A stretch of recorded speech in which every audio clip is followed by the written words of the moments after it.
बहुत सारे लोग इस चीज़ पे भी विवाद करते हैं कि जितने भी मसीह लोग हैं उन सब को जितना भी है वो कलेश को सहना पड़ेगा। तो आपको लगता है कि हमें कलेश को सहना पड़ेगा? हम देखते हैं उत्पत्ति उसका 19 और 22 कि जब परमेश्वर जो यहोवा अपने दो दूतों के साथ वो अब्राहम के पास आया और परमेश्वर ने बोला कि जो बात मैं करने पर हूँ क्या मैं ऐसे नहीं बताऊँ।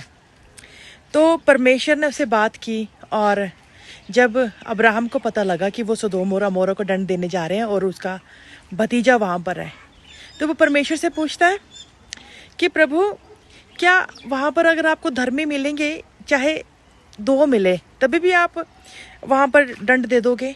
तो प्रभु ने उसकी बहुत सारी बातों का उत्तर देते देते देते बोला कि नहीं दूंगा। अब परमेश्वर ने वहाँ पर उसे वादा कर दिया। और आपको पता है उत्पत्ति 19-22 कि जब 2 दूत वो लूत के पास गए तो वो तब तक उस जगह का विनाश नहीं कर पाए जब तक वो दोनों वहाँ पर थे, क्योंकि परमेश्वर एक वादे में बंधे हुए थे अब्राहम के साथ। क्योंकि जब परमेश्वर वादा करता है वो उसको नहीं तोड़ता, और परमेश्वर ने एक वादा किया था अब्राहम के साथ, क्योंकि लिखा गया है कि जब तक तुम यहाँ पर हो हम कुछ नहीं कर सकते। इसका मतलब कि विनाश परमेश्वर तब तक नहीं करता कि जब तक उसके लोग वहाँ पर हो। और हम देखते हैं प्रकाशित वाक्य में भी कि परमेश्वर ने बोला है कि मैं इस पत्थर पर कलीसिया बनाऊंगा और अधोलोक के फाटक उस पर प्रबल नहीं होंगे। तो परमेश्वर अपने लोगों के ऊपर अधोलोक के फाटक प्रबल होने नहीं देगा। परमेश्वर ने कहा मत्ती उसका 24 कि तुम पृथ्वी के नमक और ज्योति हो, और जब तक इस धरती पर नमक है तब तक हम संरक्षण दे रहे हैं, हम बचा रहे हैं, बचाव हो रहा है इस पृथ्वी में।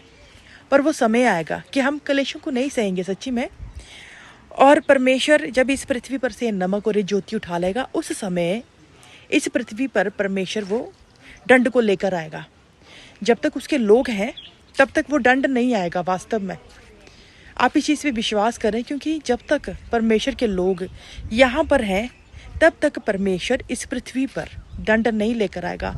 वो अपने लोगों को इस प्रॉब्लम में नहीं फंसाएगा, क्योंकि यीशु मसीह ने खुद कहा कि वास्तव में रैप्चर ही होगा, क्योंकि यीशु मसीह अपने लोगों को उस पवित्र भोज में लेकर जाएगा, और जो घर उसने हम लोगों के लिए तैयार किए हैं वो उस घर में भी हमको लेकर जाएगा, और वो अपने पिता के सामने हम सबको खड़ा करेगा।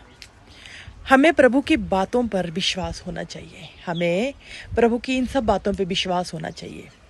आप क्या विश्वास करते हैं कि प्रभु आपको वो कष्ट और कलेश देगा? क्योंकि उसके नाम के खातिर आप सब ने बहुत कष्ट सहा है, लोगों से बहुत बातें सुनी है। तो आपको अभी चीज़ों की चिंता नहीं करनी है। और जो विश्वास करते, क्योंकि यीशु मसीह उस जगह पर काम नहीं कर पाया जहाँ पर विश्वास नहीं था, क्योंकि प्रभु ने बोला क्या मैं इनके बीच में विश्वास देखूंगा? वचन में कहता है कि क्या मैं इनके बीच में विश्वास देखूंगा? तो प्रभु वास्तव में उस विश्वास को देखना चाहता है हम सब के अंदर। और जो लोग विश्वास करते हैं उन्होंने उस दूरी को ख़त्म कर दिया। जो लोग विश्वास करते हैं कि प्रभु हमें लेने के लिए आएगा, वो रैप्चर वास्तव में होगा, तो प्रभु उन्हीं के लिए आएगा। प्रभु उन लोगों के लिए नहीं आएगा जो लोग इस चीज़ का विश्वास नहीं करते हैं, जिनका विश्वास है कि उनको कलेश सहना है।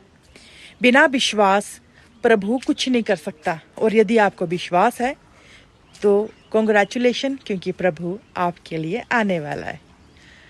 परमेश्वर हम सबको आशीष दे और हम सब बादलों पर सब उठा लिए जाएं। हम सब मिलकर कहेंगे आमीन।